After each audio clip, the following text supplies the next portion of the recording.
मेरी माँ single mother हैं। मैंने बचपन से आज 20 वर्ष की उम्र तक केवल उनको ही देखा और जाना है। वे एक चुस्त दुरुस्त, सुंदर, सबल, आधुनिक, सिद्धांतवादी, साहसी महिला के रूप में मेरे मन में बसी थी। मेरे लिए माँ के वाक्य ब्रह्म वाक्य थे। उन्होंने मुझे कभी किसी चीज़ की कमी नहीं होने दी। वास्तव में कोई कमी थी ही नहीं। आधुनिक सुख सुविधा से सुसज्जित फ्लैट जिसमें 3 रूम थे, माँ की अच्छी सैलरी थी। वे एक सरकारी स्कूल में अध्यापिका थी। मेरे पालन पोषण के लिए मेरे पिता से भी हमें एक मुश्त धन मिलता था। उन्होंने मेरी माँ को उस समय छोड़ दिया था जब मैं 3 वर्ष का था। उनकी एक बेहद धुंधली सी आकृति मेरे जहन में थी। एक दुबला पतला लंबा सा व्यक्ति। अतुल, नाश्ता खाना सब बना दिया है। नाश्ता करके कोचिंग चले जाना, वहाँ से आकर खाना खाकर आराम करना। घर पर ही रहना, मैं देर से आऊँगी। कब तक आएंगी आप?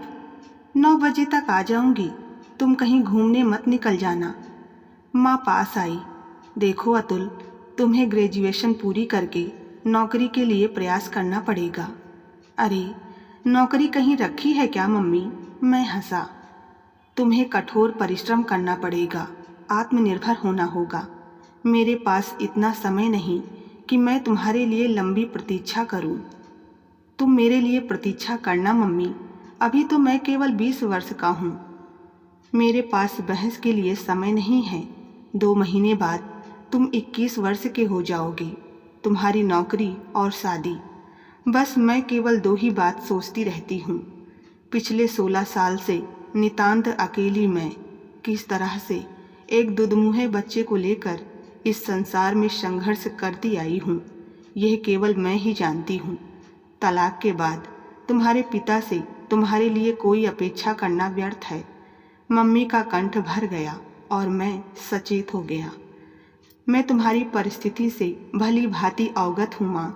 तुम जैसा कहोगी मैं वैसा ही करूँगा, तुम्हारा सहारा बनूँगा। तुम अपनी सहायता करो बेटा, मेरी नहीं।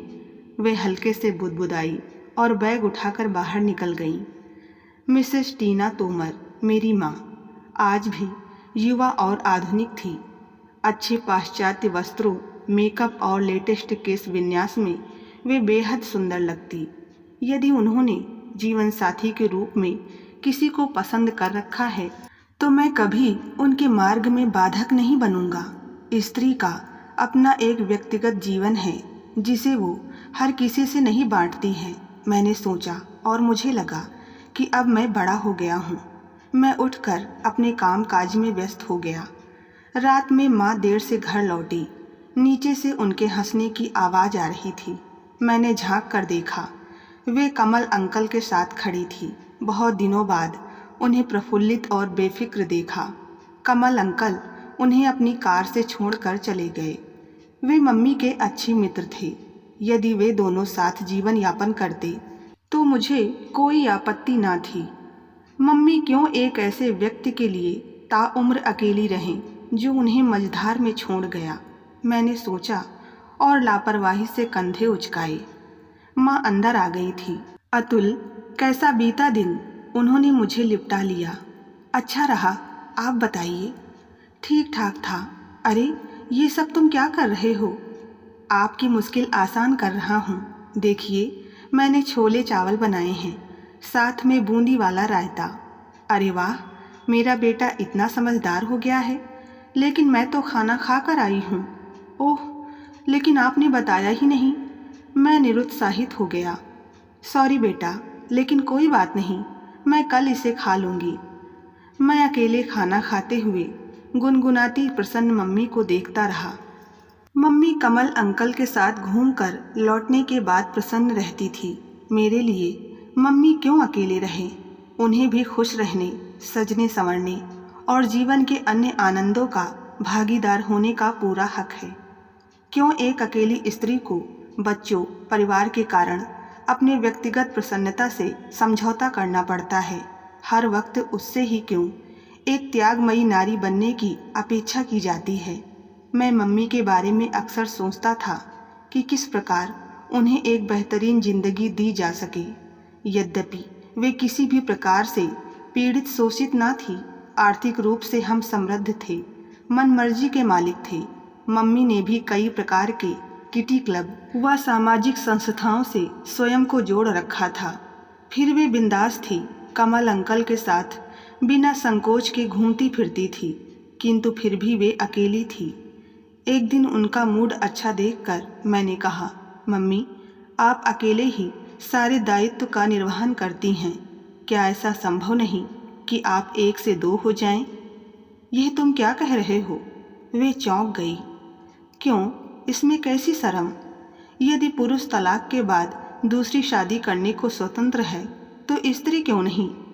मम्मी कुछ देर मुझे नज़रों से तौलती रही, फिर बोली, तुम कमल के बारे में तो नहीं कह रहे हो?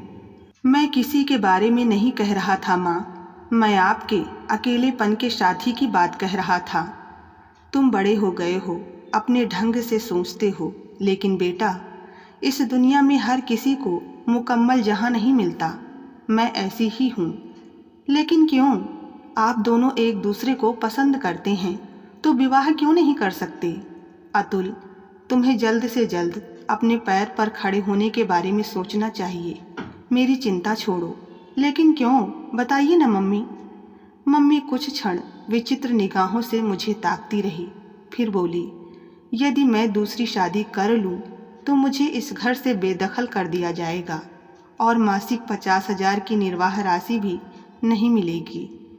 मम्मी चुनौतीपूर्ण अंदाज से मेरे चेहरे के उतार चढ़ाव को भांपती रही, किंतु मेरे चुप रहने पर अपने काम काज में व्यस्त हो गई।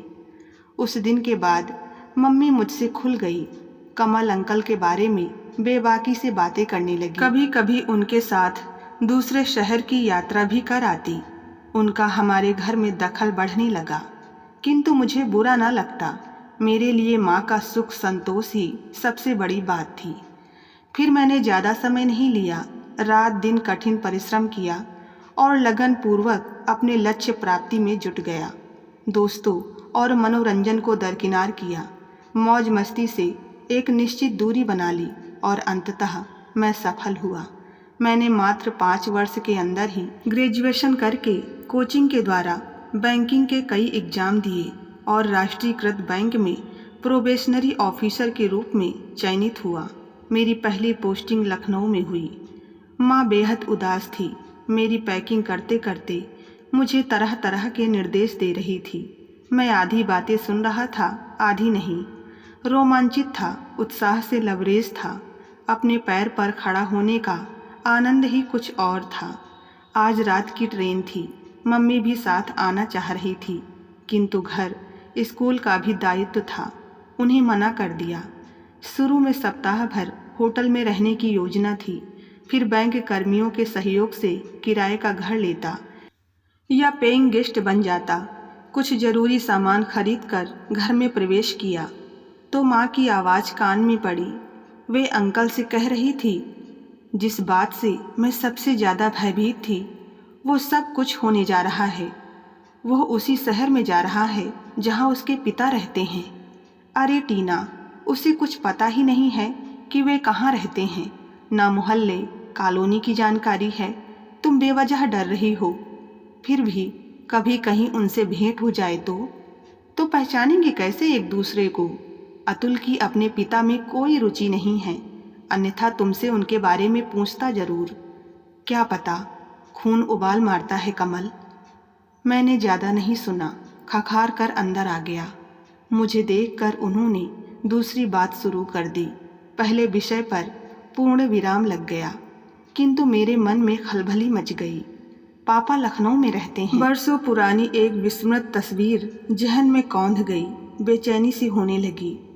रात में जब मम्मी मेरे रास्ते के लिए खाना बना रही थी, तब चाबी लेकर मैंने चुपके से उनकी अलमारी खोली। लॉकर में उन स्थानों की छानबीन की जहां मम्मी अपने पेपर रखती थी। थोड़ी मुश्किल के बाद पिता की फ़ोटो, फ़ोन नंबर, पता सब मिल गया। मैंने तुरंत उसे जेब के हवाले किया। अचानक एक पेपर पर मेरी नज़र अटक गई और मैं हतप्रभ रह गया। वो मम्मी और कमल अंकल की कोर्ट मैरिज की प्रतिलिपि थी। मैं किम कर्तव्य विमोड़ खड़ा था, तभी मम्मी आ गई। मेरे हाथ से चाबी लेकर बोली, अलमारी क्यों खोली तुमने? मेरी नई व्हाइट वाली शर्ट नहीं मिल रही है माँ। मैंने जल्दी से बहाना बनाया। तुम्हारी अटैची में ऊपर ही रख दी है मैंने। अच्छा, देखता हूँ। मैंने पलट कर जाते हुए देखा तो मम्मी अपने कागज पत्र संजो रही थी। फिर उन्होंने अलमारी बंद कर दी। स्टेशन पर मम्मी सुबकने लगी।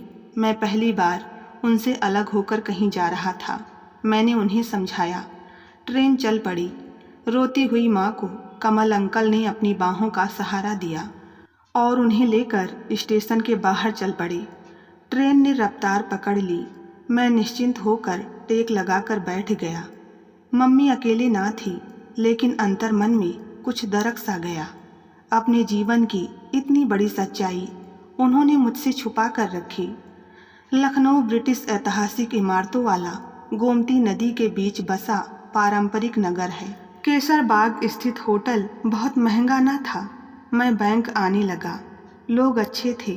सप्ताह भर में फ्लैट मिल जाने का आश्वासन भी मिल गया। रात में प्रतिदिन मम्मी घंटों मुझसे बातें करती, दिन भर का ब्यौरा लेती।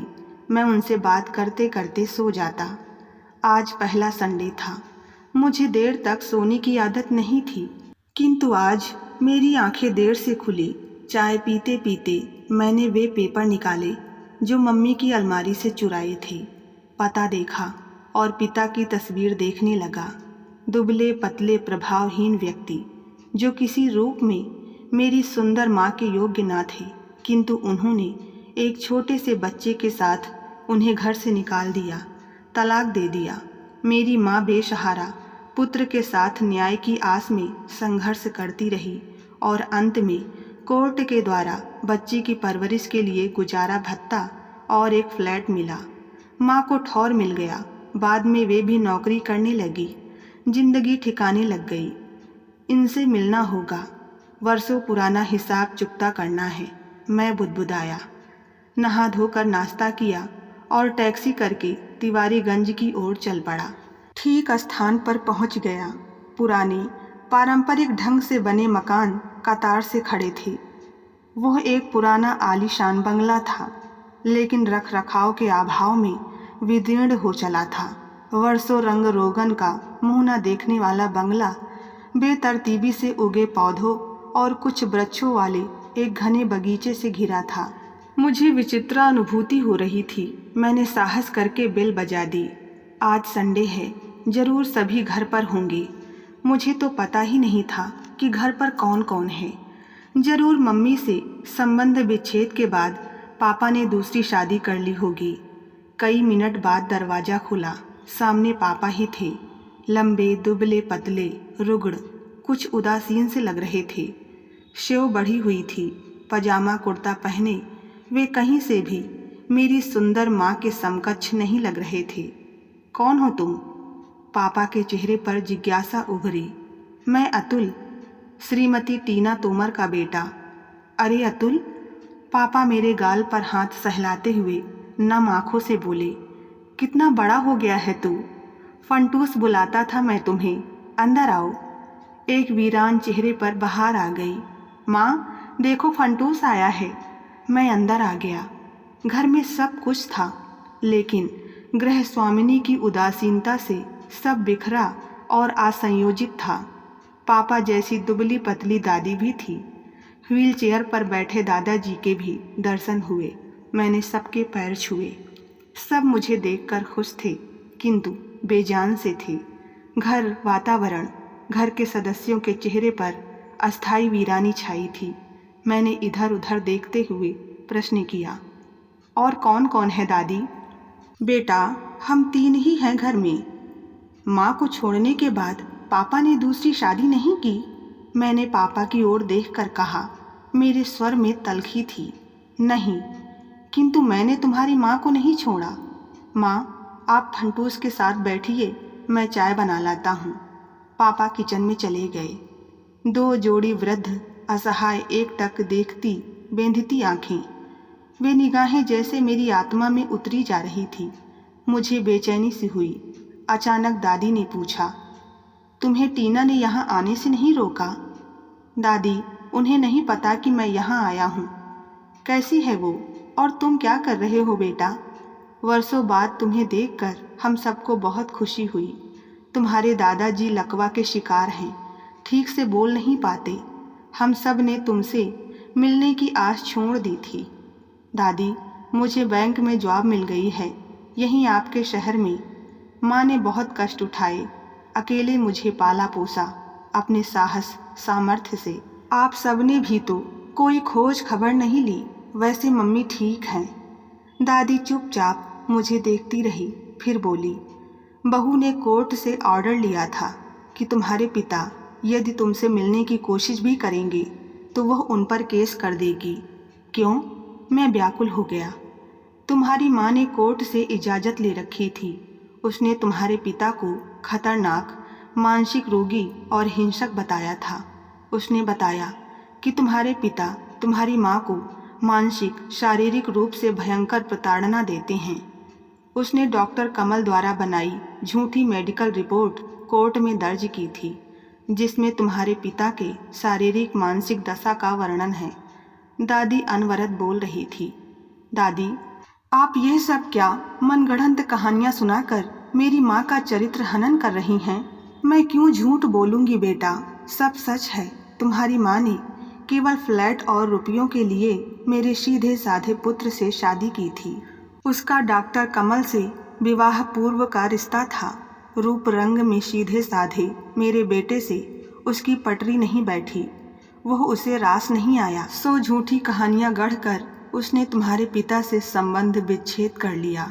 तुम्हारे भरण पोषण के लिए मोटी रकम और फ्लैट का आवेदन किया, जिसे कोर्ट ने स्वीकार कर लिया। पापा ने कुछ नहीं कहा। मैं पूर्ववत व्यग्र था।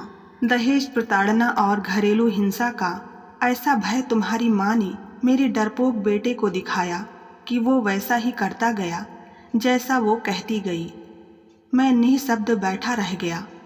आज 20,000 रुपये में तुम्हारे पिता, हम पति पत्नी का पालन पोषण कर रहे हैं। स्वयं खाना बनाता है, खिलाता है, नौकरी करता है, सामान, दवा आदि सब लाता है। हमारे दायित्व के कारण ना कहीं जाता है, ना आता है, ना मित्रों को घर बुलाता है। कारावास की सजा भुगत रहा है वो। तुम्हारा बाप ना किए गए अपराध का दंड झेल रहा है।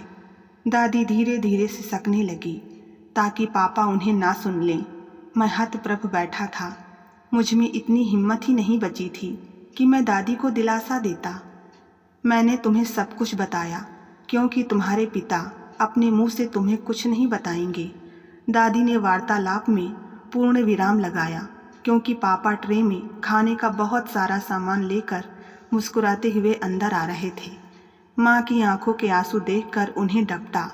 पिता को अपने हाथ से कॉफ़ी, ब्रेड, बटर खिलाया, उनका मुंह पोंछा और जुट गए मुझे प्यार से खिलाने। मिठाइयाँ, पकौड़ियाँ, पापड़, चिप्स, ब्रेड, बटर और भी जाने क्या क्या। मैं आंखों में आंसू भरे सब खाता रहा। पेट भर गया था तब भी। बहुत देर बाद मैं आने के लिए उठा। बारी बारी से सबके पैर छुए। वह निःशब्द आंखों से आशीर्वाद देते रहे। मैं बोला, पापा, मैं यहीं आकर रहूँगा आप सब के साथ। शाम को ही होटल से सारा सामान लेकर आता हूँ। बेटा, तुम्हारी माँ इसका विरोध करेगी, नाराज होगी, हम फिर मुसीबत में पड़ जाएंगे। पापा बोले, कुछ नहीं होगा, आप निश्चिंत रहें। हम दोनों एक दूसरे को देखते रहे। अचानक जाने किस भावना के वशीभूत होकर मैं उनसे लिपट गया। उन्होंने भी मुझे बाहों में भींच लिया। भरे मन से मैं वहाँ से लौटा। सामान पैक करते हुए मैंने कई निर्णय किए। दूसरे दिन एक कार बुक करके सामान लेकर पापा के पास जाने ही वाला था कि तभी मम्मी का फ़ोन आ गया। अतुल, तुमने आज फ़ोन नहीं किया? हाँ, मैं व्यस्त था। सुबह पापा से मिलने गया था। क्या? तुम्हें उनके घर का पता कैसे चला? तुमने मुझसे पूछे बिना वहाँ जाने का साहस कैसे किया? मम्मी चीख पड़ी। वे क्रोधित थी। वो सब मैं बाद में बताऊंगा, पहले आप बताइए। आपने इतने वर्ष कितनी बातें मुझसे छुपा कर रखी। उन पर आप शोषण प्रताड़ना का आरोप लगाती रही। मुझे बताया कि पापा ने आपको तलाक दिया, जबकि इन सब बातों में कोई सच्चाई ना थी। ये सब कहानी तुम्हें किसने सुनाई अतुल? सब झूठ है। तो सच क्या है, बताइए ना मम्मी। क्या आप और कमल अंकल विवाह पूर्व ही एक दूसरे के नज़दीकी मित्र ना थे? पापा से शादी के बाद आपको लगा कि इतने सीधे साधारण व्यक्ति के साथ आपका गुजारा संभव नहीं, तो आपने संबंध विच्छेद के लिए उन पर झूठे आरोप लगाए, फ्लैट और निर्वाह राशि के लिए कोर्ट में आवेदन किया। सब कुछ आपकी योजना अनुसार हुआ। बस गड़बड़ ये हुआ कि सारी सच्चाई मेरे सामने आ गई। तुम्हें झूठी मनगढ़ंत बातें बताई गई हैं अतुल। झूठ सच का फर्क कर सकता हूँ माँ। पापा ने अपने मुंह से एक शब्द आपके विरुद्ध नहीं कहा, लेकिन फिर भी मैं सब कुछ जान गया हूँ। आपने अंकल से चुपचाप कोर्ट मैरिज कर ली, क्योंकि इस रिश्ते को जग जाहिर करने पर आपको तलाक की अनुबंध राशि ना मिलती। उधर सन्नाटा छा गया। मम्मी एक बारगी चुप हो गई। खैर छोड़िए मम्मी, आप अंकल के साथ सुखपूर्वक रहिए। आपने मेरे लिए बहुत कुछ किया। मैं आपसे बहुत प्यार करता हूँ। बेटे का फर्ज निभाऊंगा, किंतु अभी मैं पापा के पास जा रहा हूँ। उनको, मेरे वृद्ध बीमार दादा दादी को मेरी ज़रूरत है। अतुल, तुम इस तरह मुझे अकेला नहीं छोड़ सकते। आप अकेली कहाँ हैं? अंकल आपके साथ हैं। मैं भी आता रहूँगा। माँ हैं आप मेरी। अतुल, याद रखना, मैंने कोर्ट से तुम्हारी कस्टडी ली थी, जिसमें तुम्हारे पिता से तुम्हारी एक निश्चित दूरी तय थी। तुम्हें पाने के लिए पुनः कोर्ट का दरवाज़ा खटखटाऊंगी। तुम्हारे पिता मुश्किल में पड़ जाएंगे। मम्मी, आप मुझे धमकी दे रही हैं? याद रखिएगा, मैं 26 वर्ष का हो गया हूँ। अपनी मर्जी से कहीं भी रह सकता हूँ। कोर्ट में आपके फरेब का पर्दाफाश कर सकता हूँ। उस ओर पुनः खामोशी छा गई। कुछ देर बाद मम्मी की सिसकियों की आवाज़ आई। उन्होंने कहा, मुझसे भूल हो गई बेटा, मुझे माफ़ कर दो, लौट आओ। आऊँगा मम्मी, लेकिन पिता के प्रति भी मेरा कुछ दायित्व है। पापा अब आपको निर्वाह राशि नहीं भेज पाएंगे। बहुत आर्थिक कष्ट उठाया है उन्होंने। उनके बोझ को कम करने जा रहा हूँ। आपको और कमल अंकल को नए जीवन की शुभकामनाएं, कहकर मैंने फ़ोन काट दिया। कैब आ गई थी। सारा सामान लाद कर मैंने फ़ोन से पापा को सूचित किया, पापा मैं आ रहा हूँ, रात का खाना संग खाएंगे, आओ बेटा, हम सब तुम्हारी प्रतीक्षा कर रहे हैं। पापा ने उत्फुल्ल स्वर में कहा। मैंने फ़ोन काट दिया। मेरे चेहरे पर संतोषपूर्ण मुस्कुराहट फैल गई। दिल में फैली धोखे की कालिमा को छांटने की पूरी तैयारी कर ली थी मैंने। पापा की छाँव में मेरा भविष्य मेरी राह देख रहा था। तो बस आज की कहानी में इतना ही। कहानी पसंद आई हो तो वीडियो को लाइक करें। चैनल पर नए हैं तो सब्सक्राइब करना ना भूलें। मिलते हैं नई कहानी के साथ। तब तक के लिए धन्यवाद।